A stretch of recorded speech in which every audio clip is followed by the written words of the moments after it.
I know I'm probably just being so dramatic and annoying, but this is my first job, like my first 9-to-5 job after college, and I'm in person, and I'm commuting in the city, and it takes me forever to get there.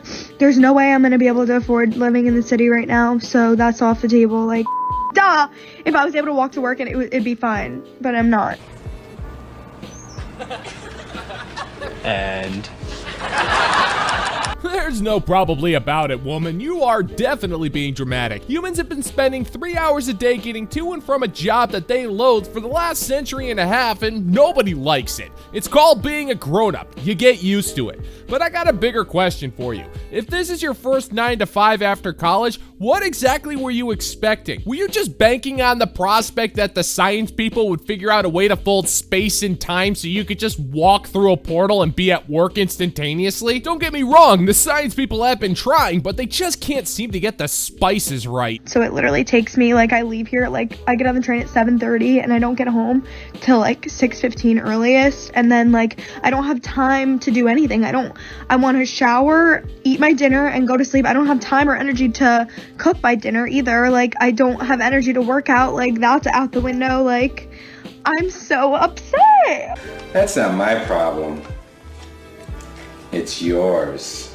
So work makes you tired. Well, in other obvious news, chocolate chip cookies are yummy, axe throwing is awesome, and your future husband will be battery operated. Work exhausts people. That's why it's called work and not super fun carousel time with Chad. We have an unspoken agreement with the intergalactic space god Globichard. Life's unfair, then you become a corpse. You only have so much time in the day after work, and you're deciding to spend yours having a meltdown over the fact that you work a job that prevents you from having more spare time. I would invite you to try to find other things to do with your time, like preserving your dignity, but let's be real here. After this rant, I don't think you have any left to spare. that's funny because it's so true.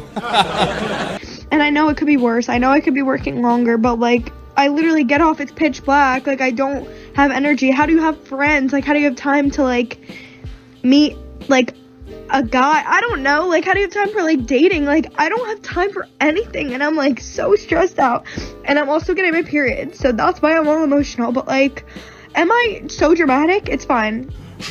Man, you are one pathetic loser. As much as I'm gonna regret this, I'm gonna give you some advice that you're just probably gonna ignore. How do you maintain friends and relationships while working a 9-to-5? You figure it out. It's called being an adult. You want hobbies and relationships? Then you're just gonna have to muster more energy to maintain them. And if you're not willing to do that, then you're not gonna have much of a life. So I'm gonna strongly recommend that you put down the phone, stop posting useless cringe on TikTok, and grow the hell up. So it's been 2 years now since I quit my 9-to-5 job as a legal assistant to become a spicy content creator. And everyone will be dreaming of this kind of job because it gives you so much freedom, and if you're lucky, you also make a lot of money from it. That does not make sense. Alrighty, so I have a question for you. You're a spicy content creator, which means you sell your soiled gunk tunnel of everlasting disappointment for $5 a month. And you say that the job is appealing because it gives you freedom, and if you're lucky, you'll make some money from it. But what about if you're unlucky and you don't make any money? You now have a portfolio of your sweltering stench cavern that nobody wants, you have a reputation that has destroyed your personal life, and you have a job history that'll guarantee you'll never be able to work a normal job ever again. If anything, that sounds like the polar opposite of freedom. You really need to learn how to speak English if you're gonna be talking about this kind of stuff. But the truth is, it's so up and down in every way. Like, you're not always going to make a lot of money, and it's going to affect your mental health at some point, like it has for me. You know, your relationships could suffer, and there could be a lot of drama. Society doesn't respect you and will never respect you. Oh, this is just so shocking. I mean, I must just be so monumentally naive. You are. Yeah, it's almost as if there's a reason why selling your body has been frowned upon for the last 2,000 years, because believe it or not, most men don't want to be with a woman who bumps uglies for the entire planet to witness. Families don't want anything to do with you because you bring an untold amount of disgrace to their family lineage, and society shames you because, well, let's face it, you have nothing to offer but a hand in plunging society deeper into a state of degraded loneliness and perversion. And you would have known this if you actually had a few brain cells working in that hollowed out cobweb factory you call a skull. Yeah, and this job feels really boring to me now and isolating because, yeah, it's been 2 years, which isn't even a long time, but yeah, when you have so much freedom, then it does become a little bit boring, and when you don't have a challenge in life, you just feel a bit dead inside, you know? And yeah, you're more likely to reach a point where you just start to question everything, and you just think like, what am I even doing? And yeah, sometimes I have that, and other times I feel really good. I'm like, oh my god, I've got all this time, I can do whatever I want every day, and you know, make good money. And but yeah, and other times you just think it's not all that, you know. And us people have struggles, a lot of struggles.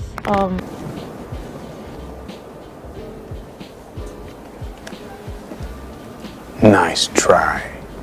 As much as I would love to give this woman some sympathy, it's kind of difficult to do so when every single movement she makes is a pose that guarantees her cleavage is front and center. You chose the easy way out, now you deal with the consequences. And though you're celebrating all of this free time, we all know what you're doing with it. You're eating takeout food and watching restreams of reality television in your empty apartment with your 12 cats. And now you're resorting to the last bastion of a woman who sabotaged herself all the way to the wall. You're begging the internet for pity. Well, sorry, sweet cheeks, I'm fresh out, and so are most self-respecting men. So everybody keeps asking me, what's it like being single and dating in your 30s? Let me tell you, it's been a blast. Really? I think it's a really interesting period because there's some transition that happens between your 20s and your 30s where you just know a lot more about yourself and you understand the things that you like and kind of what your ideal day-to-day would look like. So being able to then go from being in a relationship to being single, and you have all this free time on your hands and you know exactly what to do with it.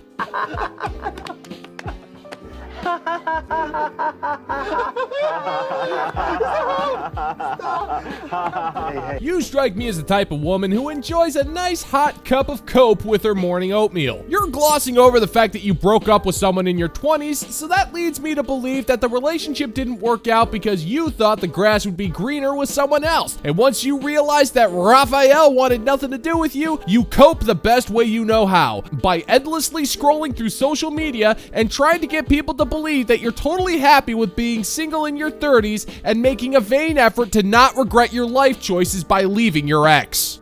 It's been such a nice moment of reset, of always thinking about, what do I want? You get to be selfish every single day.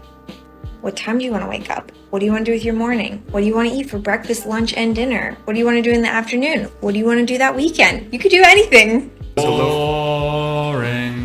Oh my god, this cope has reached critical mass. Lady, get a hold of yourself. You're trying to celebrate basic day-to-day decisions that you make as an adult. And as much as you try to convince yourself of the whimsical mystery that is life choices, we all know that you're having cereal for breakfast, salad for lunch, and chicken for dinner. You're gonna spend your weekends running errands, drinking wine, and getting ghosted on Tinder. And while you're on this adventure of wasted potential, you are going to do everything in your power to deny the fact that you're a woman whose life must be an unendurable hellscape of excruciating sadness. But I've been trying to keep the mindset of, in the grand scheme of things, even if I'm single for like the next 2 years, in my life, that's a very short period of time.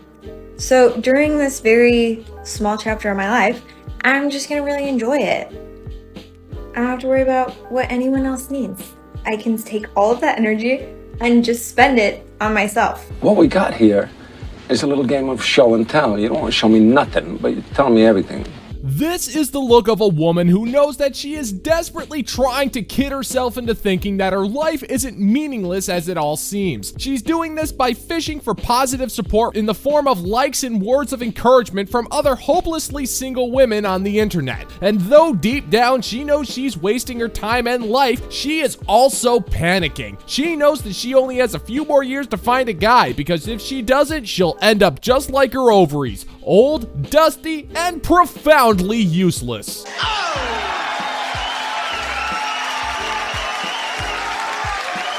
And that's gonna do it for today's video, gentlemen and gents. As always, if you find that my particular brand of comedy is bringing you to the brink of laughter, then why don't you scroll on down and click that like and subscribe button and ring the notification bell so we can give the good old-fashioned middle finger to the YouTube algorithm. Thank you so much for checking out the new video, and until next time, peace out, homies.